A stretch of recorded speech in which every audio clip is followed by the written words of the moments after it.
Nandamuri Balakrishna Boyapati Srinu combination రూపొందిన అఖండ 2 తాండవం cinema మరికొద్ది గంటలు విడుదల కావాల్సింది.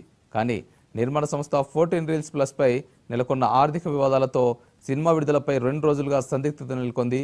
తాజాగా సినిమా విడుదలను తాత్కాలికంగా వాయిదా వేస్తున్నట్లు నిర్మాణ సంస్థ 14 రీల్స్ ప్లస్ ప్రకటించింది. టెక్నికల్ ఇష్యూ వల్ల ప్రీమియర్ షోలను రద్దు చేస్తున్నట్లు తెలిపింది. ఈ మేరకు ఎక్స్లో పోస్ట్ పెట్టింది.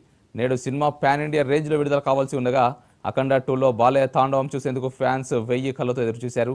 ఈ తరుణంలో నిర్మాణ సంస్థ చేసిన ప్రకటన అందరినీ నిరాశపరిచింది.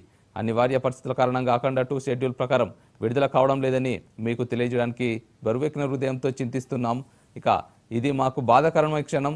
సినిమా క్షణం కోసం ఎదురు చూస్తున్న ప్రతి అభిమాని, సినీ ప్రేక్షకుడికి ఇది కలిగించే నిరాశను మేము నిజంగా అర్థం చేసుకున్నాం.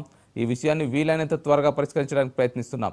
సినిమా విడుదలను వాయిదా వేయడం వల్ల కలిగిన అసౌకర్యానికి మమ్మల్ని క్షమించండి.